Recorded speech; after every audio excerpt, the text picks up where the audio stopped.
research is clear. We need to phase out fossil fuels. But also aside from the science, local communities and indigenous people have been calling for the same things for decades. We must stop all new oil and gas exploration and phase out existing fossil fuel projects. And yes, this includes in global south countries. We cannot afford to follow the same carbon-intensive, extractive, and unfair development pathways that global north countries have used for centuries.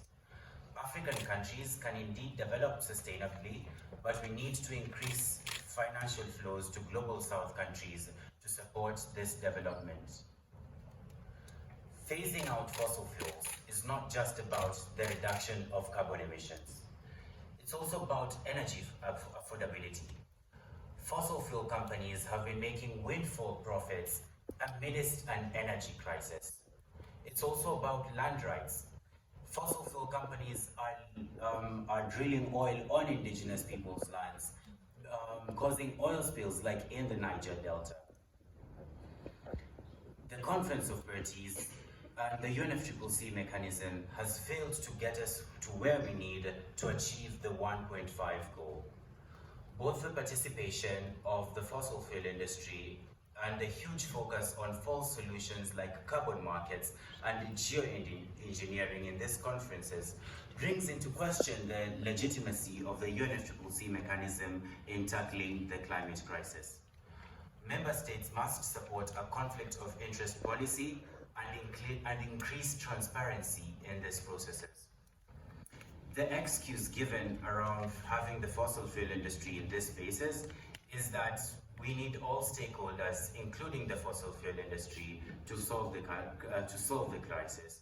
But the fossil fuel industry have proven to be bad faith actors. For decades, we have had the presence of the fossil fuel industry in these spaces, and last year we literally had 600 delegates. And I think history records will show that in 2023, for COP29, metaphorically speaking, we let a mosquito lead the fight against malaria. It's a stab in the back for communities who are bearing the brunt of the climate crisis, but also the future generations who will be affected adversely by the climate crisis. The transition, we need a just transition to renewable energy. And the transition does not mean moving from big oil to big renewables and replicating the same business models that are used by the fossil fuel industry. A just transition means that it has to be equitable.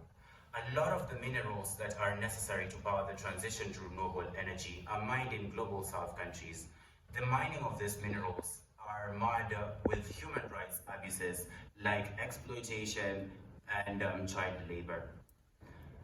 I come from Kenya, a country that is flaunted as a climate leader, being a country that gets around 90% of its electricity from renewable energy sources like wind and geothermal, and more than 70% of Kenyans having access to electricity. Although is this climate justice? Climate justice is class justice. And Kenya has signed power purchasing agreements with independent power producers, which are distorted from the market value. They're extremely expensive and unaffordable.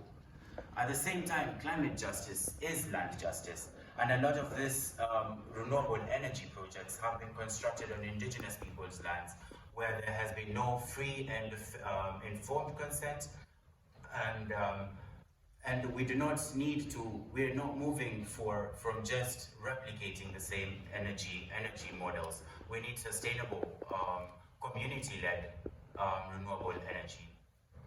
I end my intervention by joining governments like Fiji in calling for a fossil fuel non-proliferation treaty. Yesterday, Fiji reaffirmed its commitment to the Port Phillip Accord for a just transition to a fossil fuel-free Pacific in a statement during a side event here in the SBs. The Paris Agreement doesn't have a single mention of the F word, the fossil fuels. Yet, it is what we need to reduce in order to reach the 1.5 goal.